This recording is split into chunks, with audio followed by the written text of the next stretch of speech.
13 مارچ 1940 یہ لندن ہے۔ شام کے 3:40 ہوئے ہیں۔ ایسٹ انڈیا ایسوسی ایشن کے کیکسٹن ہال میں میٹنگ جاری ہے۔ میٹنگ میں lieutenant governor Punjab Michael O'Dwyer بھی شریک ہے۔ اس میٹنگ میں ادھم سنگھ بھی شریک ہے۔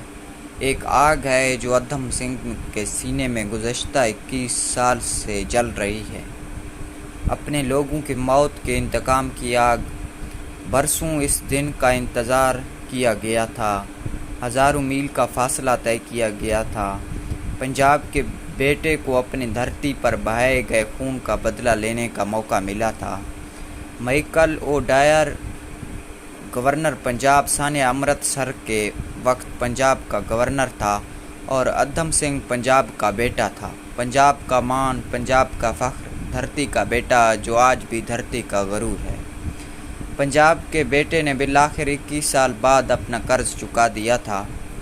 جلیانوالہ باغ قتل عام کا بدلہ لینے والا ادھم سنگھ عدالت میں اپنا نام رام محمد سنگھ آزاد اور مذہب ہندوستان بتایا اور کہا حلف ہیر وارث شاہ پر اٹھاؤں گا۔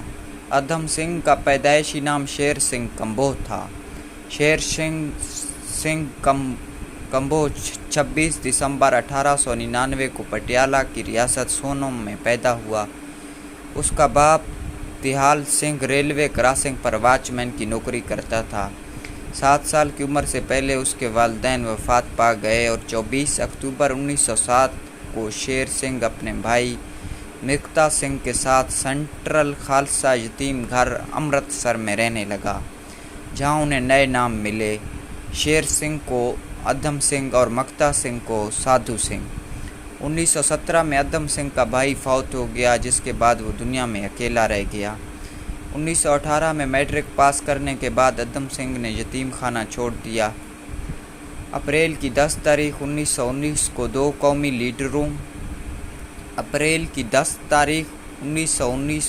قومی لیڈروں ڈاکٹر سیف الدین اور ڈاکٹر ستیہ پال کو پنجاب سے گرفتار کر لیا گیا۔ 13 اپریل 1919 کو جلیانوالہ باغ میں لوگ احتجاج کے لیے اکٹھے ہوئے، جس میں مرد، عورتیں اور بچے شامل تھے۔ پرامن احتجاج جاری تھا جب جنرل ڈائر کے حکم پر بغیر خبردار کیے گولیاں چلنے سے 1000 سے زائد افراد مارے گئے۔ اس دن ادھم سنگھ وہاں موجود تھا۔ اس دردناک اور غمناک واقعے نے ادھم سنگھ کو انقلاب کے راستے پر ڈال دیا۔ ادھم سنگھ بھگت سنگھ سے بہت متاثر تھا، اسے اپنا گرو مانتا تھا۔ رام پرساد بسمل جو کہ انقلابیوں کا شاعر تھا، اس کا بھی ادھم سنگھ شوقین تھا۔ جلد ہی اس نے انڈیا چھوڑ دیا اور امریکہ چلا گیا۔ وہاں سے واپسی پر چھپا کر کچھ ریوالور لاتے ہوئے پکڑا گیا اور اسے 4 سال کی قید ہوئی۔ 1931 کو جب وہ آزاد ہوا تو سونم واپس چلا گیا، جہاں مقامی پولیس کے اسے ہراساں کرنے پر وہ ایک بار پھر امرتسر واپس آ گیا اور ایک سائن بورڈ پینٹر کے طور پر دکان کھول لی۔ ایک بار پھر اس نے انڈیا چھوڑا، لیکن اب کی بار اس کا انڈیا چھوڑنے کا مقصد جلیانوالہ باغ کا بدلہ لینا تھا اور وہ انگلینڈ چلا گیا۔ وہاں وہ اس موقع کی تلاش میں رہا۔ ادھم سنگھ کا اپنا عزم پورا کرنے کا موقع جلیانوالہ باغ واردات کے 21 سال بعد ملا، جب 13 مارچ 1940 کو لندن میں 3:30 پر ایسٹ انڈیا ایسوسی ایشن کے کیکسٹن ہال میں میٹنگ ہو رہی تھی، جس میں lieutenant governor Punjab Michael O'Dwyer ثانیہ امرتسر کے وقت پنجاب کا گورنر ان کے سامنے تھا۔ مائیکل اوڈائر اگلی صف میں بڑے اطمینان اور سکون سے براجمان تھا۔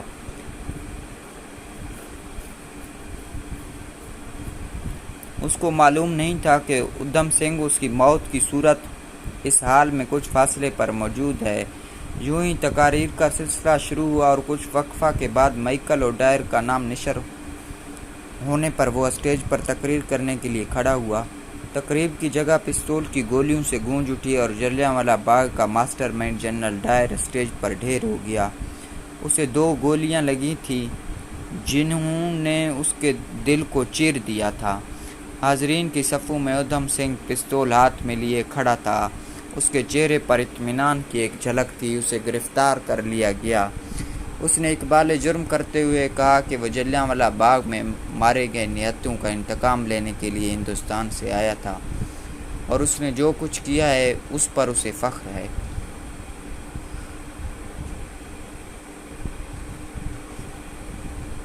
1 اپریل 1940 کو ادھم سنگھ پر فرد جرم عائد کی گئی اور 4 جون 1940 کو عدالت نے اسے سزائے موت سنا دی۔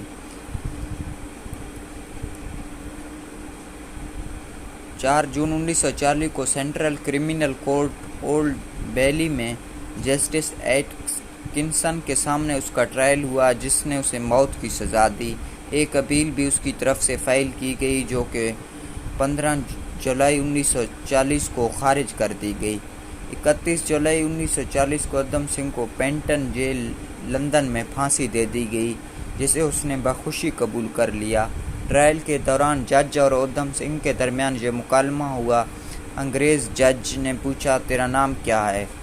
ادھم سنگھ بولا، رام محمد سنگھ آزاد۔ انگریز جج، یہ کیسا نام ہے؟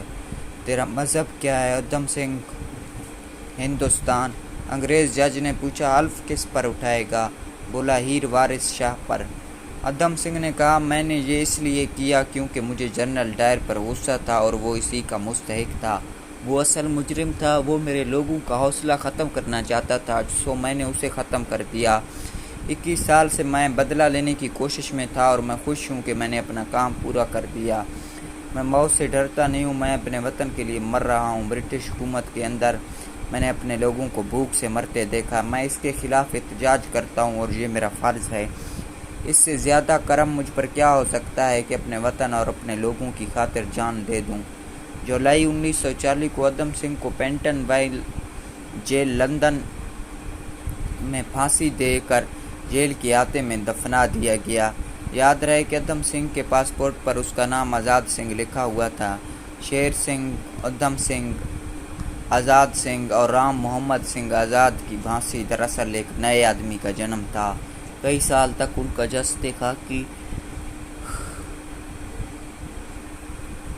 جستے خاکی وطن واپس لانے کی تحریک چلتی رہی، بالآخر کامیابی ہوئی اور جولائی 1975 میں پھانسی کے ٹھیک 35 سال بعد ان کا جستے خاکی بھارت لایا گیا، جو بھارت کے وزیر اعظم اندرا گاندھی، شنکر دیال شرما اور گیانی زیل سنگھ نے وصول کیا۔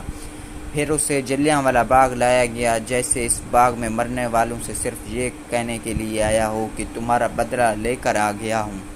پھر وہاں سے سنام گاؤں لے جایا گیا۔